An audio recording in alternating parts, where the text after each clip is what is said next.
बड़ा सुंदर चरित्र है और वह चरित्र है भगवान श्री कृष्ण के विवाह का चरित्र।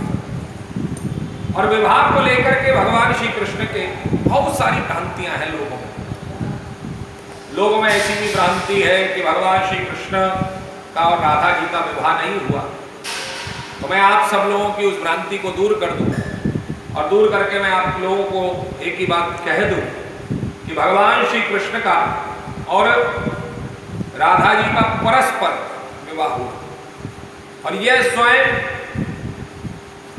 गर्गाचार्य जी महाराज ने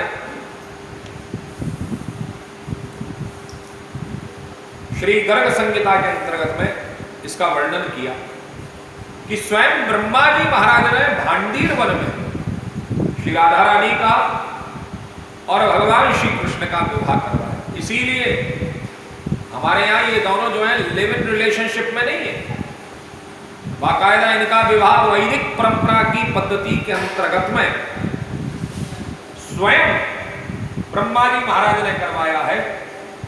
और जब स्वयं ब्रह्मा जी महाराज ने भांडीर वन में कराया और इसकी हमको कथा श्री गर्गाचार्य जी के द्वारा लिखित गर्ग संहिता के अंतर्गत में साक्ष्य के तौर पर हमको प्राप्त होगी।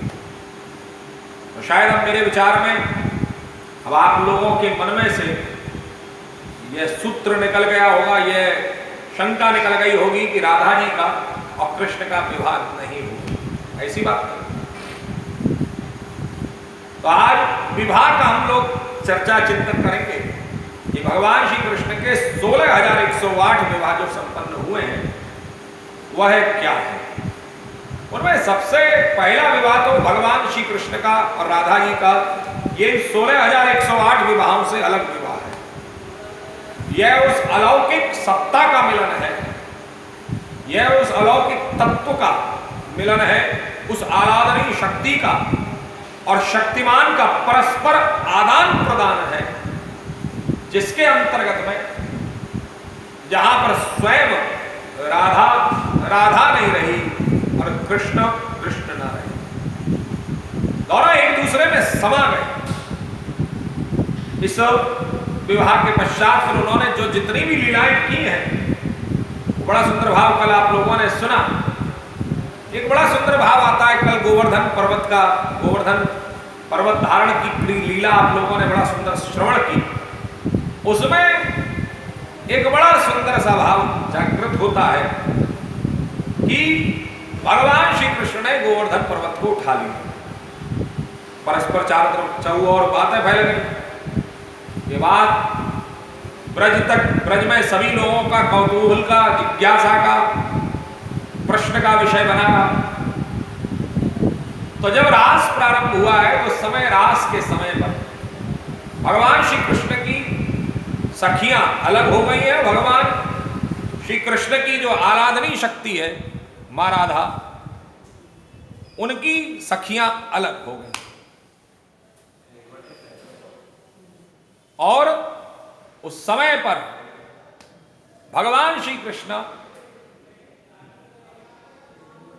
ने जो रास को रचाया है, उस रास के समय पर जो गोपियां बड़े प्रेम से, बड़े परस्पर भाव से जो उन्होंने गान किया, उसमें एक बड़ा सुंदर गान आता है। उसमें गोपियों ने विभिन्न प्रकार से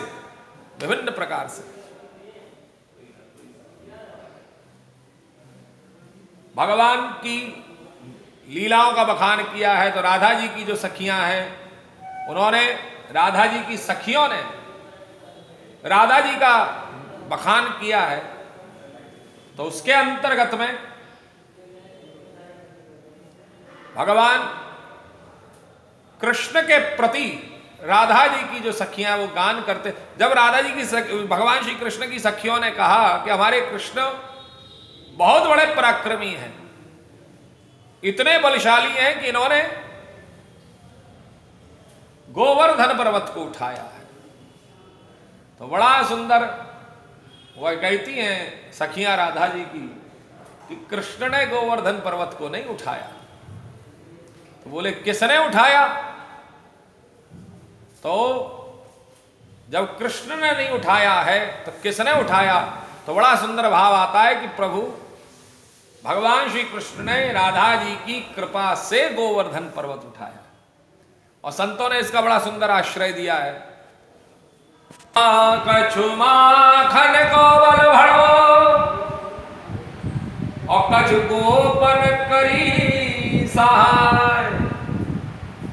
कछु माखन को बल भड़ो कछु गोपन करी सहाय। श्री राधा जी की कृपा ते, श्री राधा जी की कृपा ते मैंने गिरवर लिया उठाए। मैंने गिरवर लिया उठा। तो ये उस समय पर बड़ा सुंदर भाव है कि भगवान ने स्वयं इस बात को, संतों ने बड़ा सुंदर भगवान के शब्दों का आश्रय लेते हुए बड़ा सुंदर कहा है। और वह यही है कि